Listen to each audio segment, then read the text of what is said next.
हिंदुओं की दुर्दशा कब समाप्त होगी? दुनिया भर के हिंदुओं को अपनी मर्यादा में रहकर उनकी कितनी मदद कर सकते हैं, जो और जितनी कर सकते हैं उतनी सब करनी पड़ेगी, हमको भी करनी पड़ेगी। बांग्लादेश में अल्पसंख्यकों और खासकर हिंदुओं के ऊपर अत्याचार लगातार जारी है। यूनुस सरकार ऐसी घटनाओं को रोक पाने में पूरी तरह से असफल साबित हो रही है।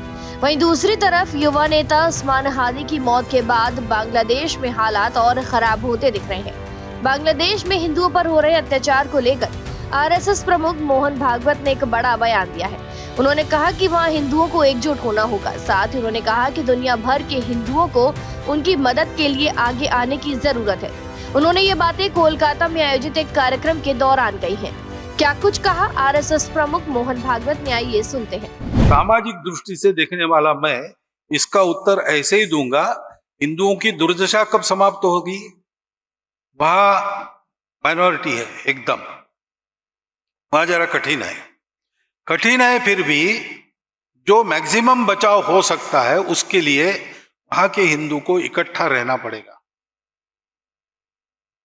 और दुनिया भर के हिंदुओं को अपनी मर्यादा में रहकर उनकी कितनी मदद कर सकते हैं, जो और जितनी कर सकते हैं उतनी सब करनी पड़ेगी, हमको भी करनी पड़ेगी और हम तो वो कर रहे हैं। बाकी हिंदुओं का एक ही देश है, भारत देश, तो भारत की सरकार को इसका संज्ञान लेना पड़ेगा, कुछ करना पड़ेगा। कुछ कर भी रहे होंगे, कुछ बातें बताई जाती है, कुछ बताई नहीं जा सकती। परिणाम कभी होते कभी नहीं होते, लेकिन करना तो पड़ेगा।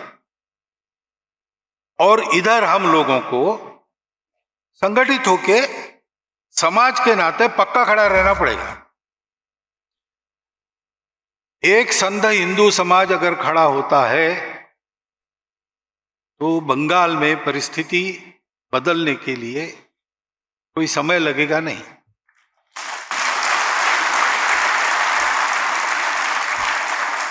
अब रही बात आखिरी प्रश्न की, राजनीतिक परिवर्तन के आपके क्या विचार है, तो मैं आपको फिर एक बार बताना चाहता हूं कि राजनीतिक परिवर्तन के बारे में सोचना मेरा काम नहीं है।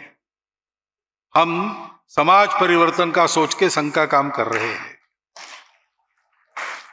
परिवर्तित समाज क्या करना क्या नहीं करना इसका योग्य निर्णय लेगा, इसके बारे में मेरे मन में कोई दो राय नहीं है। वो समाज यानी मतदाता जो है उनको विचार करना है, तो क्या उपयुक्त है वो आप करिए। जी हां, मोहन भागवत ने कहा कि वहां हिंदू अल्पसंख्यक है और स्थिति बेहद कठिन है। मुश्किल हालातों में भी अधिकतम सुरक्षा के लिए वहां के हिंदुओं को एकजुट रहना होगा और दुनिया भर के हिंदुओं को उनकी मदद करनी चाहिए। फिलहाल जानकारी में इतना ही। खबरों के लिए सब्सक्राइब करें भारत एक्सप्रेस।